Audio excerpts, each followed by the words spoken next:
Hello guys, welcome to Spark AKSD point. और आज फिर आप लोगों के सामने एक नई वीडियो के साथ आज हम लोग बात करेंगे यहाँ पर क्लास जो 10th के उसके मैथमेटिक्स के। और यहाँ पर कुछ खास चीज़ें आपसे बात कर लें तो इस चैनल के अंतर्गत हम लोग आपको class 10th 12th IRT polytechnic UPSI और यूपी ट्रिपल एससी की जो पेट है, ये सारे कॉम्पिटिटिव एग्जाम के मैथमेटिक्स यहाँ पर हम लोग कवर करवा रहे हैं।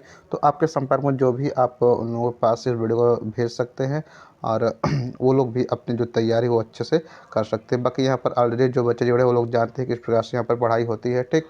तो यदि आप नए हैं और चाहते हैं प्रॉपर रहना और मैथ की तैयारी अच्छा करना आप चाहते हैं तो आप लोग सबसे पहले चैनल को सब्सक्राइब कर ले, ताकि जब भी हम लोग वीडियो को प्रोवाइड करें उसका नोटिफिकेशन आपके पास आ जाए। ओके, तो ये थी पहली खबर। और दूसरी चीज़ क्या है जो बहुत इंपॉर्टेंट आपके लिए है कि जब भी आप हमारा वीडियो लगा के पढ़ना स्टार्ट कीजिए तो आपके पास पेन और कॉपी होना बहुत ज़रूरी है, ठीक। क्योंकि हम बार बार हर एक वीडियो में चीज़ रिपीट करते हैं और कहते हैं कि यदि आप पढ़ रहे हैं तो नोट करना बहुत ज़रूरी है, क्योंकि एग्जाम टाइम में भाई आपके पास इतना समय पुनः नहीं रहेगा, ठीक, कि आप पुनः उस वीडियो को देख सकें। तो इसलिए जो भी पढ़िए आप उसको अच्छे से पढ़िए और टॉपिक वाइज हम एक एक क्वेश्चन आपको पूरी तरह से दे रहे हैं और उसका आप नोट बनाइए। यदि कोई दिक्कत होता है तो आप हमसे ज़रूर बताइए, ठीक। और कमेंट बॉक्स आपके लिए फ्री ऑफ कॉस्ट, वहाँ जाकर आप राइट कीजिए, लिखिए, नोट कीजिए, बताइए। ओके, और व्हाट्सअप नंबर भी आपको प्रोवाइड किया है तो जा कर के वहाँ से आप भी बात कर सकते हैं, ठीक। तो ये थी सब बातें। तो आपको नोट्स ज़रूर बनाना है और हम प्रॉपर सारे टॉपिक को एक एक क्वेश्चन करवा रहे हैं, तो इसलिए आपको आई थिंक कोई दिक्कत होने वाला नहीं है। यदि दिक्कत होती है तो आप संपर्क कीजिए, बात कीजिए, सर ये दिक्कत हो रही है, तो उसका समाधान हम ज़रूर आपको करेंगे, ठीक। मतलब बिना फालतू बिना कोई बकवास किए हुए सीधे सीधे यहाँ पर बात है कि हम लोग किस प्रकार से पढ़ के अच्छा से जो मार्क्स है उसको सिक्योर करें, ठीक। तो आइए फिलहाल हम लोग समय न वेस्ट करते हुए अपने क्वेश्चन को देखते हैं, ठीक। तो अगर बात करें यहाँ पर तो हम लोग क्वेश्चन नंबर आपका 15 तक ऑलरेडी सॉल्व करवा चुके हैं, ठीक। और यहाँ पर हम लोग बात करेंगे क्वेश्चन नंबर आपका 16 से, ठीक। आराम से क्वेश्चन पढ़ते हैं, क्वेश्चन को पढ़ने का समझने का प्रयास कीजिए।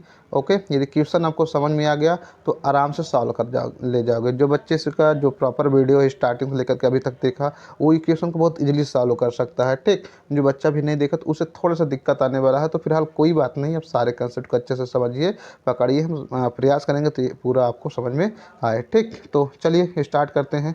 क्वेश्चन नंबर आपका 16। तो आपका दिया हुआ 16 में कि कह रहा है कि भूमि के एक बिंदु से 20 मीटर ऊंचा, देखिए भूमि के एक बिंदु से आपका 20 मीटर ऊंचे भवन के शिखर पर लगी एक संचार मीनार के तल और शिखर का उन्नयन कोण क्रमशः 45 और 60 अंश है।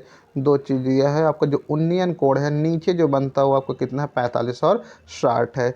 मीनार की ऊंचाई ज्ञात कीजिए, आपको बताना है कि जो मीनार होगी उसकी ऊंचाई कितना होगी, ठीक।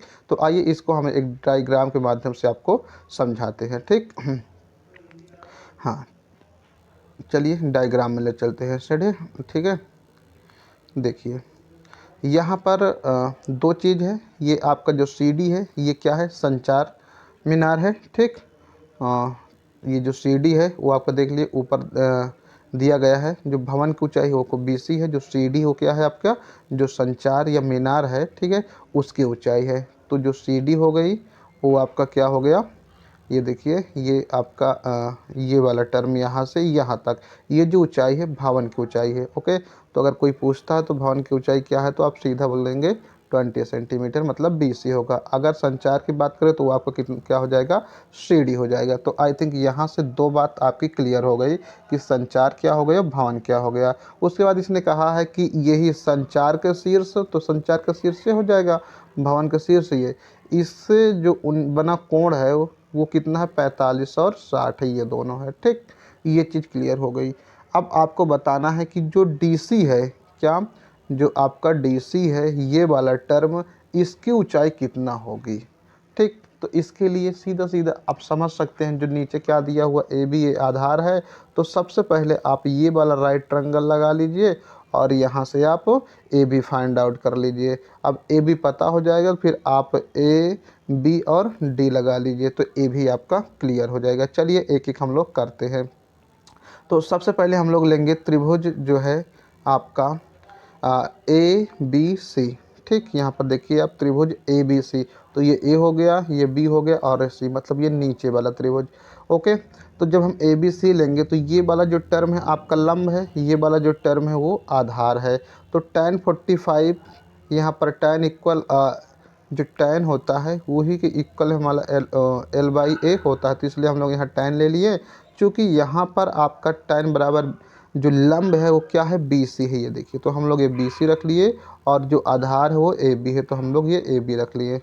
तो आई होप इतना कंसेप्ट क्लियर होगा, इसलिए हम लोग tan 45 इक्वल B C by A B कर लिए। ओके, अब और आगे समझना जो tan 45 का वैल्यू होता है वो आपको 1 होता, तो ये हम 1 रख लिए, और बी सी का जो वैल्यू है 20 है, तो इसलिए हम लोग ये 20 रख लिए। तो समझना ध्यान से, ये 45 का वैल्यू 1 और बी सी का जो वैल्यू है 20 बाई आपका क्या आ गया, ए बी। तो यहाँ से ए बी की जब वैल्यू निकालेंगे तो ए बी बराबर कितना हो जाएगा आपका, ये देखिए ध्यान से समझना, ए बी की जो वैल्यू निकालेंगे तो ये ए बी यहाँ चला जाएगा, तो ये एक का जब मल्टीप्लाई होगा तो ए बी ही आएगा, तो इधर क्या बचा आपका 20 बचा। ओके, तो आई होप ये चीज़ आपका क्लियर हो गया होगा कि जो ए बी है, कौन ए बी मतलब ये वाला जो डिस्टेंस है, ये यहाँ से यहाँ तक, ये आपको कितना आ गया, 20 आ गया। अब ये 20 आ गया तो अब पुनः त्रिभुज ए बी और डी लगा लीजिए, बस फाइनल आपका आंसर हो जाएगा। ठीक, चलिए हम आपको दिखा देते हैं, देख लीजिए ये पूरा आ गया। देखो यहाँ पर जो ए बी है वाई माने हैं, तो हम वाई नहीं माने, अगर मानना हो वाई तो वाई मान लीजिएगा, कोई दिक्कत नहीं है। तो आप सीधा सीधा ए बी बराबर वाई भी कुछ भी मान सकते हैं, इसमें कोई दिक्कत नहीं है। ठीक, तो हम ये वाई मानेंगे तो इसलिए वाई बराबर आपका 20 आएगा, चाहे आप ए बी रखिए चाहे वाई रखिए, आपका आगे बता भी दिया है। ओके, आइए आगे हम लोग बात करते हैं जो त्रिभुज आपका ए बी डी, मतलब पूरा ए बी और डी ऊपर। तो यहाँ पर देख लीजिए, अब वही लंब है या आधार है तो वही tan लग जाएगा, लेकिन यहाँ पर थीटा 60 डिग्री दिया है तो हम 60 रख दिए। ये हो गया, और ये बी डी बाई आपका ए बी नीचे है। अब बी डी क्या होगा, देखो ये नीचे से लेके पूरा मतलब कि आपका जो मकान का आधार है तो वो संचार तक, मीनार संचार जो है वहाँ तक के शीर्ष बी डी हो जाएगा। ओके, अब उसके बाद समझना ध्यान से, जो बी डी है यहाँ पर देखिएगा, जो बी डी है ये देखिए, ये बी और डी, ये जो बी डी है देखिए इसमें क्या है, ये 20 प्लस आपका एक्स है, इसमें देखिए एक्स भी है, 20 जब पूरा जोड़ेंगे तभी बी डी आएगा, तो बी डी के स्थान पर आप 20 प्लस एक्स रख सकते हैं। ये चीज़ आपको आई थिंक क्लियर हो गया होगा। आइए, तो हम ये बी डी है, बी डी के स्थान पर 20 प्लस एक्स कर दिए, और ए बी का वैल्यू अभी आपको निकलवाए थे, जो वाई बराबर आया था, कितना आया था 20, तो हम लोग ये यहाँ पे 20 रख दिए। तो इतनी बात क्लियर हो गई। अब उसके बाद देखिए tan जो 60 वैल्यू होता है वो कितना होता है, √3, ये भी रख लिए। अब 20 को हम लोग क्या करेंगे, √3 को और भेज देंगे, तो जब 20 को √3 मल्टीप्लाई करेंगे तो आपका 20√3 हो जाएगा। तो इतना बात क्लियर हो गई। अब उसके बाद देखिए सीधा सीधा ये x का मान ही निकालना, तो 20 को उस साइड भेज दीजिए, तो 20 को उस साइड भेजेंगे तो इधर प्लस में है, देखिए ये सारी चीज़ यहाँ पर 20 ये प्लस में है तो उधर जाएगा तो ये माइनस में हो जाएगा। तो x बराबर आपका कितना हो जाएगा, ये देख लीजिए, 20√3 माइनस का आपका 20। अब ये 20 आप कॉमन ले लीजिए, तो जब 20 कॉमन लेंगे तो क्या बचेगा, √3 माइनस ये 20 पूरा चला गया तो एक ही बचेगा ना, तो ये आपका हो गया कितना, 20 बाहर √3 माइनस 1, तो यही जो होगी वो संचार मीनार की ऊंचाई हो जाएगी। तो आई होप इसको समझने में आपको कोई दिक्कत ना हुई होगी। ठीक, पूरे क्वेश्चन का आप अच्छे से समझ गए होंगे। आइए नेक्स्ट क्वेश्चन की ओर चलते हैं, क्वेश्चन नंबर आपका 7। तो क्वेश्चन नंबर 7 में देखिए आपका क्या दिया है, कह रहा है कि समुद्र तल से, क्या है आपका, समुद्र तल से 75 मीटर ऊंची लाइट हाउस के शिखर से देखने पर समुद्र जहाज़ों के अवनमन कोण क्रमशः 30 और 45 है। यदि लाइट हाउस के एक ही ओर जहाज़ों एक दूसरे के ठीक पीछे हो तो जहाज़ों के बीच की दूरी आपको बताना है, कि जो जहाज़ है उनके बीच की जो दूरी होगी वो क्या होगी, वो आपको बताना है। ठीक, तो आइए सबसे पहले हम आपको दिखा देते हैं। समुद्र तल है, उसकी ऊंचाई जो है 75, यहाँ पर देख लीजिए 75 मीटर। एक चीज़, समुद्र तल की जो ऊंचाई हो कितना है, 75 मीटर है। लाइट हाउस है, उसका शिखर दिया है, और उसके बाद देखिए इसके पीछे दो क्या है, समुद्री जहाज़ है, वो भी कितने, 2 समुद्री जहाज़ है, और उनके बीच का अननोन कोण दिया, मतलब एक दूसरे के पीछे वो लोग लगे हैं। तो चलिए देखते हैं डायग्राम।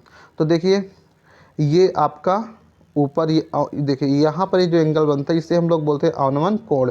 तो देखिए एक 45 एक 60, तो ये जो 30 है इसका उन्नयन कोण यहाँ बन जाता है और ये 45 का उन्नयन कोण यहाँ बन जाता है, पहली चीज़। ठीक, देखिए एक जहाज ये है, एक जहाज ये है, देखो एक दूसरे के ये आगे पीछे लगा हुआ है। तो इतनी बात क्लियर हो गई होगी। और ये आधार से हम लोग वो पॉइंट को देख रहे हैं, तो ये सीधा सीधा आपका डायग्राम बन गया। ठीक, तो एक सी पे जहाज है, एक डी पे जहाज है। ओके, और इनके बीच जो कोण है वो 45 और 30 है। देखिए अवनमन कोण हमेशा ऊपर बनता है, आपको बताए हैं।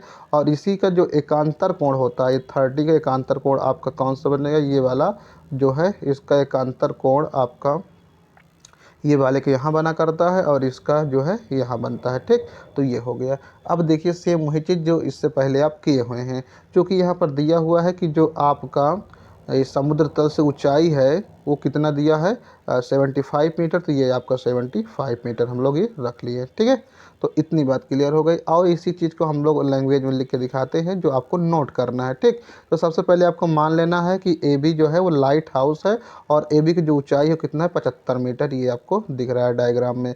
अब मान लो जो सी और डी हो जहाज इस प्रकार के बी, उनके अवनमन कोण क्रमशः 45 और 30 है, वो आपको ये दिख रहा है। ठीक, अब उसके बाद आगे हम लोग बढ़ेंगे। फिर अब यहाँ पर एक एक ठो हम लोग त्रिभुज को ले लेते हैं। देखिए सबसे पहले हम लोग क्या कर लेते हैं, देखिए ये जितने भी हम लोग हाइट एंड डिस्टेंस क्वेश्चन सारा समकोण त्रिभुज बनेगा। ठीक है, अब यहाँ पर आप देखिएगा ज़रा, समकोण त्रिभुज हम लोग सबसे पहले लेंगे ए बी सी।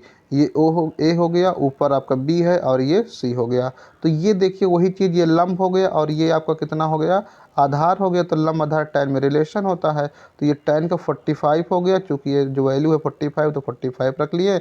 और ये आपका ए बी, तो ये ए बी रख लिए और बाई ए सी। इतने में कोई दिक्कत आई होप नहीं होगा आपको। आगे चलते हैं। देखिए फिर उसके बाद देखिएगा ज़रा कि जो tan 45 का वैल्यू होता है वो 1 होता है।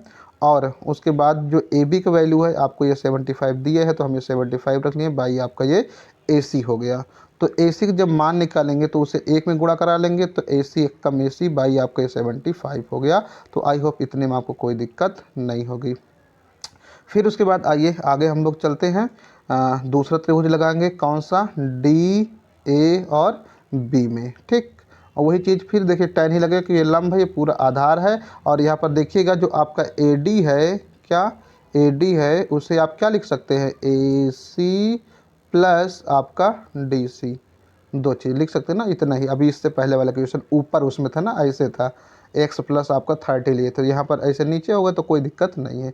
चलिए हम पुनः वही चीज़ काम कर लेते हैं। आपका tan ले लिए और यहाँ पर एंगल जो था 30 था। देखिए ए बी डी में, और ये tan 30 ए बी बाई आपका ए डी हो गया। ओके, तो जो ए बी का वैल्यू है वो आपको कितना है 75, तो 75 रख लिए। जो ए डी का वैल्यू है आपका ए डी हो गया, और tan 30 का वैल्यू हो गया 1/√3।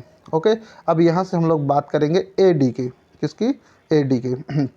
जब ए डी की वैल्यू निकालेंगे तो ए डी का एक में गुणा करा लेंगे तो ए डी आएगा, √3 75 में करा तो 75√3 बन गया। ठीक, तो ये आपका इक्वेशन फर्स्ट बन गया, सेकंड बन गया। और ऊपर जो हम लोग निकाले थे किसका, ए सी का वैल्यू, ये इक्वेशन आपका फर्स्ट हो गया। तो आई होप इतने में कोई दिक्कत ना होगा। फिर उसके बाद जरा आगे बढ़ते हैं, तो देख लीजिए चूँकि दोनों जहाज़ों के जो बीच की दूरी वो सी डी ही है, क्या है, सी डी है। देख लीजिए एक बार हम आपको फिर से दिखा देते हैं।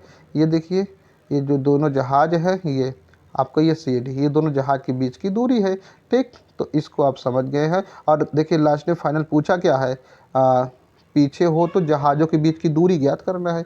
जहाज़ों के बीच की दूरी मतलब वही सी डी आपको फाइंड आउट करना है। ठीक, तो आइए हम आगे ले चलते हैं आपको। अब यहाँ से समझना, जो ए डी सी डी निकालना है तो देखिए ए डी माइनस ए सी कर लीजिए। मतलब ए डी जो है वो क्या है, आपका पूरा है, यहाँ से यहाँ तक है। ठीक, जो कि आपको अभी जस्ट बताए हैं। ठीक, क्या है, ए डी ये। ठीक, अब ए डी में से सीधा सीधा आप ए सी घटा दीजिए। क्या कर लीजिए, ए सी घटा, मतलब ये इतना वाला जो टर्म है घटा लीजिए। देखिए आपको दिखाई देते हैं डायग्राम में, ये देखिए ये पूरा आपका क्या है, ए डी है, ये पूरा ए डी हो गया। इसमें से आपको ए सी का मान अभी निकाल लिए है, 75√3 है ना, तो ए सी को आपको घटा देना है। तो 75 में से आप उसे घटा दीजिए, काम खत्म, जो आ गया। आइए दिखाते हैं आपको। ये देखिए A D minus A C, A D निकालें 75√3 और माइनस जो आपका AC निकला है वो 75 निकला है, तो इससे घटा लीजिए, तो 75 दोनों में से देखिए कॉमन आ गया, √3 - 1 आ गया। तो यही जो हो जाएगा आपका दोनों जहाज़ों के बीच की दूरी होगी। ठीक, यदि कोई दिक्कत हो आप कमेंट बॉक्स में बताइएगा। पहली बात तो आई होप समझ में आ गया होगा, अच्छे से एक्सप्लेन कर दिए हैं। आइए आगे बढ़ते हैं नेक्स्ट क्वेश्चन नंबर हम 18 के। तो देखिए 18 में आपका क्या पूछा है, अच्छे से समझते हैं क्वेश्चन फिर आगे बढ़ते हैं। करा कि एक पेंडेस्टल है, क्या है, एक पेंडेस्टल के शिखर पर 1.6 मीटर ऊंची मूर्ति लगी हुई है। ओके, भूमि के एक बिंदु से मूर्ति के शिखर का उन्नयन कोण 60 अंश है और उसी बिंदु के पेंडेस्टल के शिखर उन्नयन कोण 45 अंश है। पेंडेस्टल की ऊंचाई ज्ञात कीजिए। ओके, तो आपको पेंडेस्टल की ऊंचाई बताना कि जो पेंडेस्टल की ऊंचाई है वो क्या होगी। ठीक, चलो दो चीज़ है, एक DC मूर्ति है और आपका BC जो है वो क्या है, पेंडेस्टल है। चलो अब इसको हम आपको डायग्राम बताते हैं। लास्ट में देखो इसने जो लास्ट वाले पॉइंट को आपको माइंड में रखना है, पूछा क्या है, पेंडेस्टल की ऊंचाई। ठीक, चलिए आ जाइए हम डायग्राम में लेकर चलते हैं। देखिए जो BC हो वो आपका पेंडेस्टल है, जो ये डिस्टेंस है यहाँ से यहाँ तक BC, जिसको हम लोग क्या माने हैं, H माने हैं। ओके, ये चीज़। दूसरी चीज़ यहाँ से आप समझिएगा क्या कि जो आपका ये है D और C, ये जो है वो आपका मूर्ति है। क्या है, ये मूर्ति है। जो BC हो आपको पेंडेस्टल है। तो आई होप इतना समझ में आ गया होगा। ठीक, तो जो पेंडेस्टल है उसके ऊपर मूर्ति 1.6 मीटर का लगा हुआ है। पेंडेस्टल को मतलब समझ लीजिए छत मान लीजिए, जो पेंडेस्टल लगता है शादी विवाह में, टेंट मान लीजिए, उसके ऊपर मान को रखा है ये चीज़। ओके, तो इसने कहा है आगे कि फाइनल निकालना, कहता है पेंडेस्टल की ऊंचाई ज्ञात करना है। ठीक, मतलब ये आपको BC ज्ञात करना है, बस वही कंडीशन सब बन गया। लेकिन इसमें जो कोण दिया ये 45 डिग्री है, ये 60 डिग्री है, उसमें 45 और 30 दिया था इससे पहले। तो चलिए ये क्वेश्चन नंबर अभी हम लोग जो 16 बताए थे, सेम वही चीज़ आ गया। ठीक, तो फिलहाल कोई दिक्कत नहीं, आइए हम लोग एक एक चलते हैं। तो सबसे पहले हम लोग त्रिभुज ही वाला ले लेते हैं। ठीक, तो ये चीज़ ले लीजिए। तो यहाँ पर देखिएगा ज़रा, हम लोग चाहे टाइन लो चाहे काट, कोई दिक्कत नहीं है। ठीक, हम चलिए टाइन ले लेते हैं, जिसमें काट का है तो काट लो, टाइन का है तो टाइन करो, कोई दिक्कत नहीं है। ठीक, चलिए इसने काट लिए, हम टाइन लेके आपको दिखाते हैं। तो ये आपका हो गया टाइन का 45 इक्वल आपका कितना हो जाएगा, ये H लंब हो गया बट ये आपका AB को हम लोग AB ही रख लेते हैं। ठीक है, और वाई वही मानना, कुछ मान लो, कोई दिक्कत नहीं है। tan 45 का वैल्यू कितना हो गया, 1 हो गया, ये H बटे आपका AB हो गया। ठीक, अब यहाँ से AB की वैल्यू निकालिए, तो AB एक कम आपका कितना हो जाएगा, AB इक्वल आपका H हो जाएगा। ठीक, तो देखिए यही चीज़ आपको काट में भी निकाल के लाया है, क्या, AB इक्वल H। तो कोई दिक्कत नहीं होता है, चाहे काट लिखिए चाहे टाइन लिखिए। आप पूरा त्रिभुज लगा लीजिए, पूरा ले लीजिए, AB और ऊपर वाला D वाला ले लीजिए सबसे ऊपर। ठीक, तो सेम वही चीज़ें लग जाएगी। यहाँ पर थीटा 60 डिग्री है तो tan 60 BD बाई आपका AB हो जाएगा, और tan का आपको 60 डिग्री दिया हुआ है। तो tan 60 जो वैल्यू है आपका √3। देखिए आराम से वीडियो रोक करके आराम से क्वेश्चन पढ़िए, थोड़ा थोड़ा बढ़ा के चला के और नोट कर दीजिए। पहले एक बार पढ़ लीजिए, पूरे क्वेश्चन को आप नोट करिए, फेयर बनाइए। फेयर बनाना बहुत ज़रूरी है, यदि फेयर आप बनाते नहीं बना रहे हैं तो कोई मतलब नहीं है आपके पढ़ने, सीधा सीधा बात है। ठीक, तो आप मेहनत कीजिए, अच्छे से पढ़िए, आपका जो मार्क्स होगा भी काफ़ी अच्छे से होगा। ठीक है, चलिए आगे बढ़ते हैं। मैथ एक ऐसी चीज़ है जिसको आप जितना प्रैक्टिस करेंगे उतना ही आपको आएगा। तो आप चाहते हैं कि मैं मैथ में इतना मजबूती बना कर रखूँ, तो आपको थोड़ा सा मेहनत करना पड़ेगा। ठीक, तो चलिए BD रख देते हैं बाई AB। तो ये जो BD हो जाएगा वो आपका क्या हो जाएगा, लंब, और जो AB हो गया वो आधार हो गया। क्योंकि अभी हम लोग AB का वैल्यू निकाले हैं उसको हम रख लेते हैं, और tan 60 जो वैल्यू होता है वो √3 होता है। ठीक है, ये वैल्यू जो भी है हम काफ़ी अच्छे से आपका जब ट्रिग्नोमेट्री पढ़ाए हैं सर समिका, तो वहाँ पर पढ़ाएं। तो आप जा कर के यदि ना देखें तो एक बार जाके ज़रूर देख लीजिए। तो बहुत से जो कंसेप्ट है आपके वो सारा कुछ यहाँ पे क्लियर हो जाएगा। आइए आगे देखते हैं हम लोग। BD का यहाँ से वैल्यू निकालेंगे, तो BD जो वैल्यू निकालेंगे तो AB यहाँ चला जाएगा, तो √3 हो जाएगा। ठीक, तो उसके बाद देखना आगे, तो BD की वैल्यू कितना हो, √3 AB हो गया, और AB की वैल्यू कितना माने थे, देखिए H, तो हम लोग अभी निकाल चुके हैं, तो क्या AB के स्थान पर H रख दिए, तो ये √3H हो गया।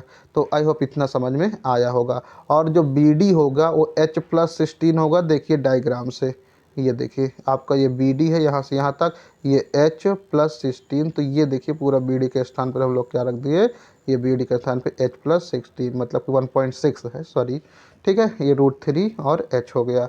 ओके, अब हम लोग क्या करते हैं कि जो ये वाला एच इसको इधर भेज लेंगे तो ये माइनस में आ जाएगा, ये 1.6 अपने स्थान पे ही है, एच एच दोनों कॉमन ले लीजिए तो कितना आ जाएगा √3 - 1। ठीक, एच कॉमन लिए हैं। अब इसी को हम लोग नीचे भेज देंगे, नीचे तो ये देखो नीचे भेज दिए, मतलब ये गुणे में है एच के तो नीचे आ जाएगा।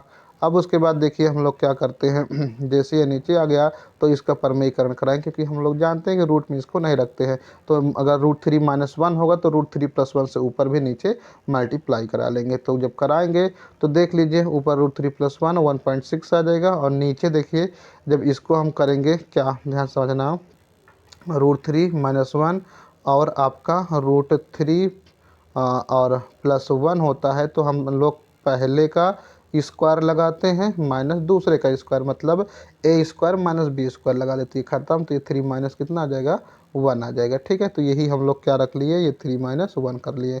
अब उसके बाद देखिए 3 में से 1 जाएगा, आपको जानते हैं कितना बचेगा, 2 बचेगा।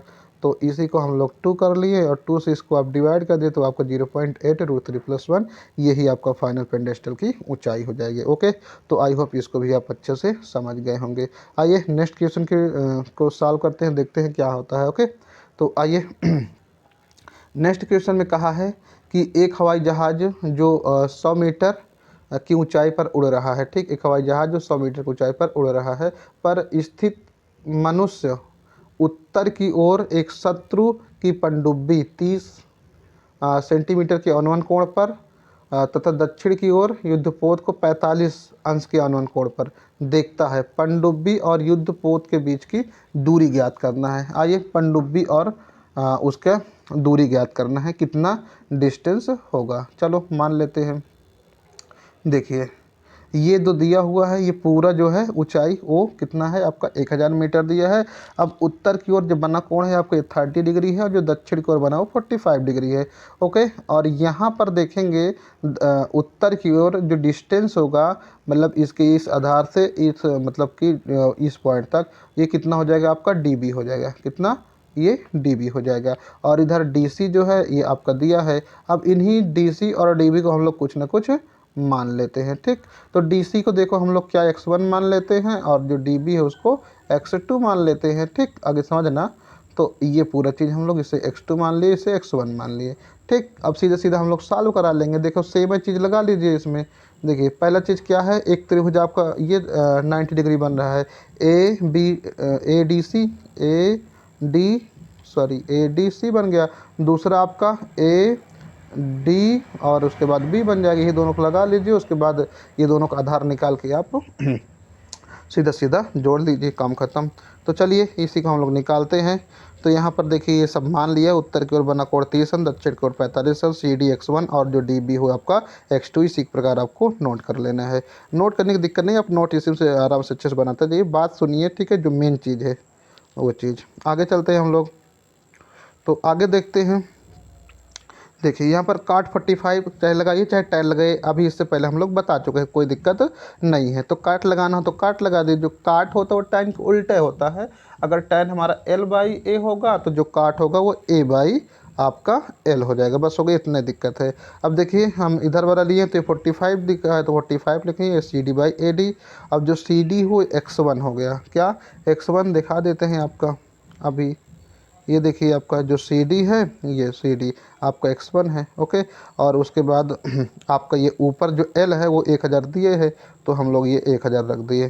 ठीक, तो यहाँ पर देखिए काट 45 का वैल्यू आपको पता है 1 होता है, काट 45 का वैल्यू जो है वो 1 होता है, ये 45 का वैल्यू 1 रख दिए। और CD का वैल्यू x1 और AD को 1000 ऊपर जो लंबाई है ऊंचाई जो है वो दिए है, रख लो। अब x1 का वैल्यू निकालो तो ये 1000 के उसमें गुणा हो जाएगा, तो x1 बराबर कितना आ जाएगा 1000। तो आई होप ये पता हो गया होगा आपको। ठीक, जो x1 का वैल्यू आया वो आपको कितना आया, 1000 आ गया। सेम इसी प्रकार हम लोग इधर 30 वाला लगा लेंगे। चलिए हम लगा लेते हैं। देखिए ये फिर वही चीज़, देखो ये काट 30 हो गया और ये DB/AD, तो जो DB माने वो x2 हो गया और AD 1000 हो गया। ओके, और टैन काट 30 डिग्री जो वैल्यू होता है वो √3 होता है। अब 1000 गुणा करा ले तो कितना हो जाएगा, 1000 √3 हो जाएगा। ओके, अब अभी आपको बताए हैं कि क्या करना है, आपको पूरा BC की लंबाई ज्ञात करना है, मतलब BC यहाँ से यहाँ तक। तो क्या करोगे, वही x1 + x2 कर दोगे, दोनों को जोड़ दोगे। तो चलिए x1 x2 जो मान है आगे हम लोग जोड़ लेते हैं। चलिए ये देखिए दोनों को x1 प्लस x2 1000 प्लस 1000√3। अब दोनों में 1000 कॉमन है तो ये कॉमन ले लिए, और ये आपका यहाँ 1 बचा, 1 प्लस √3 बचा। चूँकि √3 की जो वैल्यू होता है आपको बताया है 1.732 होता है, और ये आपका 1, इसको जोड़ लीजिए तो 2.732 आ जाएगा, और ये 1000 से जब मल्टीप्लाई कराएंगे तो ये 273 हो जाएगा, क्योंकि हमें पता है कि जो 2.732 है और गुणे में आपका कितना है 1000 है, तो 1 2 3 जीरो दशमलव हट जाएगा तो नीचे कितना 1000 बनेगा। 1000 से 1000 कैंसिल, तो कितना हो जाएगा आपका वही 2732। तो आई होप ये भी आपको समझ आ गया होगा। तो ये भी क्वेश्चन था आपका 19। तो इसमें पनडुब्बी तथा युद्धपोत की जो बीच की दूरी हो 27 मतलब 2732 मीटर है। आइए मीनार के आधार और नेक्स्ट क्वेश्चन देखते हैं। क्वेश्चन नंबर जो आपका 20 है, देखिए इसने कहा है कि 20, क्वेश्चन नंबर 20 है, मीनार के आधार और एक सरल रेखा में 4 मीटर और 9 मीटर की दूरी पर स्थित दो बिंदु के मीनार का जो आपका उन्नयन कोण है वो पूरक कोण है। सिद्ध कीजिए कि मीनार की जो ऊंचाई हो 6 मीटर होता है। चलिए फटाफट इसको भी बता देते हैं। सबसे पहले आपको डायग्राम में ले चलते हैं। मान लो, ठीक है, चलिए इसको आप समझ लीजिए। मानते हैं इसी को आगे दिखा देंगे। माना BC मीनार को व्यक्त करता है, ठीक है, जो BC वो मीनार है, और जो जिसकी ऊंचाई क्या है h है। चलो देख लो, ये जो है हमारा BC ये क्या है मीनार है, इसकी ऊंचाई इसको आप h मान लीजिए, और यहाँ पर देखिए ये DC है और ये आपका AD है। ये आपका पूरक कोण कहा है तो ये वाला थीटा होगा, तो दूसरका वाला हमारा होगा 90 माइनस थीटा। क्यों? क्योंकि हमें पता है कि जो पूरक कोण होता है वो दो कोणों के योगफल 90 अंश के बराबर होता है। ठीक, मतलब कि θ1 प्लस θ2 इक्वल क्या हो जाएगा 90 डिग्री। तो यहाँ पर अगर हम देखेंगे θ1 की वैल्यू तो क्या हो जाएगा 90 माइनस θ2 हो जाएगा। ठीक, तो यही इसी से हम लोग क्या कर लिए, आपका ये वाला जो थीटा है उसको हम लोग थीटा ले लिए, और दूसरा वाला जो होगा वो आपका थीटा 90 माइनस थीटा हो जाएगा। ओके, अब उसके बाद दिया है जो DC है उसकी लंबाई मतलब उसकी दूरी वो 4 मीटर है, और पूरा जो है AC वो 9 मीटर दिया है। तो बस अब त्रिभुज अपना लगा लीजिए दोनों को अलग अलग। देखिए सबसे पहले हम लोग त्रिभुज ABC ले लेंगे।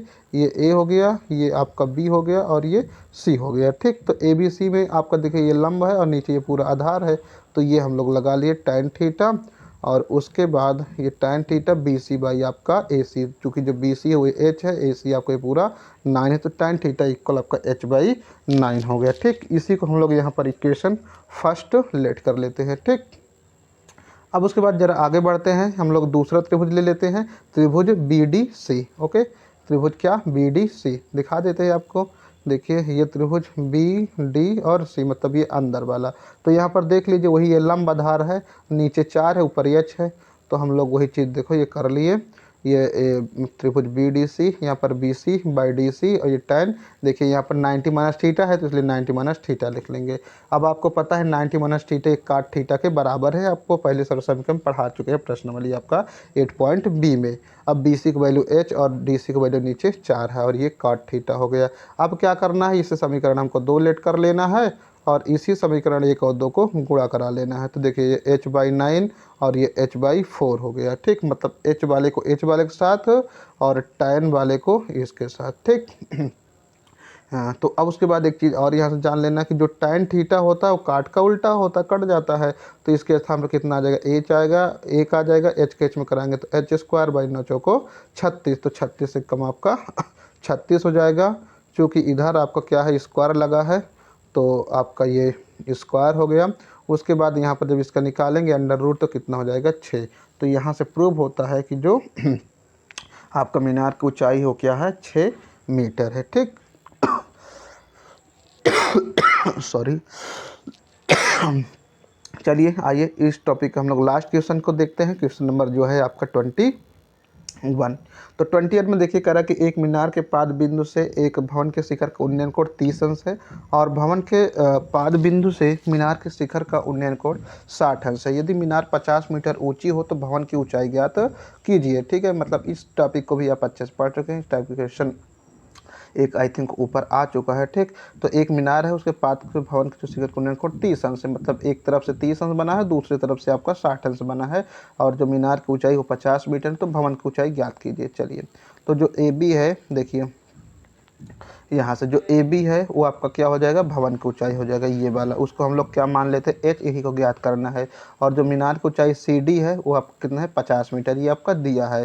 तो जो आपका मीनार है उसके आधार से जो भवन का शिखर उस पर जो उसके बीच जो कोण बनेगा वो 30 डिग्री का, और सेम उसी का अपोजिट क्या बन गया, 60 डिग्री। ठीक, तो बस एक बार आप इसको लगा लीजिए। यहाँ से ये वाला त्रिभुज, मतलब त्रिभुज ए सी डी, ठीक है, ये 30, वो सॉरी समकोण त्रिभुज है, बस वही आप काम कर लीजिए। ध्यान से समझिएगा, ये आपको 50 दिया हुआ है, ये लंब आपका 50 है, आधार ए सी ज्ञात करना है, और ये थीटा आपका 60 है। ठीक, तो हम लोग ए सी डी लगा रहे हैं। देखिए इसमें ए बी सी पहले लिए, तो ए बी सी ले लो, कोई दिक्कत नहीं है। ठीक, जब ए बी सी ले लेंगे, चाहे आप टाइम लीजिए चाहे काट लीजिए, कोई दिक्कत नहीं है। ठीक, अब देखिए यहाँ पर काट 30 है और ये ए सी बाई ए बी, मतलब कि आपको ए बी सी पहले लिया है, ए बी सी आपका क्या हो जाएगा, ये ए हो गया, ये बी हो गया, ये सी हो गया, मतलब ये वाला पहले ले लिया है, तो कोई दिक्कत नहीं, यहाँ पर एच है। चलिए आगे बढ़ते हैं। तो यहाँ पर देखिए वही चीज़ काट है 30, उधर एंगल जो दिया 30 है वो ए सी बाई ए बी, जो ए सी है वो आपका क्या है, आधार है, जो ए बी है वो आपका क्या दिया है, सीधा सीधा लंब दिया है। तो जो लंब है ऐसे ये वो आपका एच हो गया, जो ए सी है वो आपको ज्ञात करना है, और काट पर 30 डिग्री का वैल्यू √3 होता है। ठीक, tan का उल्टा होता है, tan 60 डिग्री का जो वैल्यू होता है वो √3 होता है, और काट जो होता है वो 30 डिग्री का वैल्यू होता है। तो आई होप ये चीज़ आपको पता होना चाहिए। तो ए सी का जब मान निकालेंगे तो h√3 हो जाएगा, तो ए सी इक्वल आपका h√3 हो गया।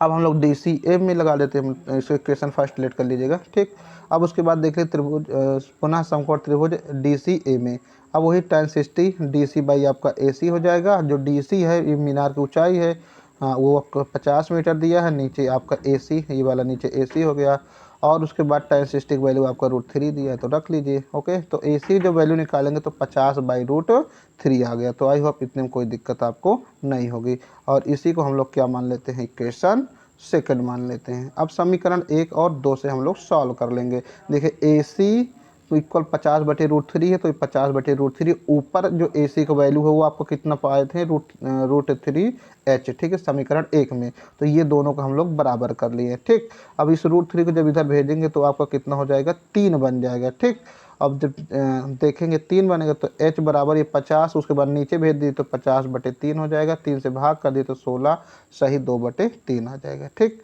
तो कुल मिलाकर के देखिए, यदि इसको आप नहीं जानते हैं तो इसको हम बता देते हैं। तो देखिए ये 50 हो गया, इसमें आप 3 से डिवाइड कीजिए, तो 3 एक कम आपका 3 हो गया, ये 2 हो गया, 20 3 छंग आपका ये 18 हो गया 2, तो यही आपका क्या हो जाता है, 16, ये आपका सही हो जाएगा, 2 आपका ये जो डिनोमिनेटर है वो डिनोमिनेटर में रहेगा। तो आई होप ये क्वेश्चन भी आपको काफ़ी अच्छे से समझ आया होगा। तो कुल मिलाकर के ये जो प्रश्नावली है आपका ये यहीं से ख़त्म होता है, मतलब आपका जो 9A है वो ख़त्म हो गया। ठीक, और 9B जो है वो आपका बहुविकल्पी है, तो आई थिंक आप इसको कर लेंगे।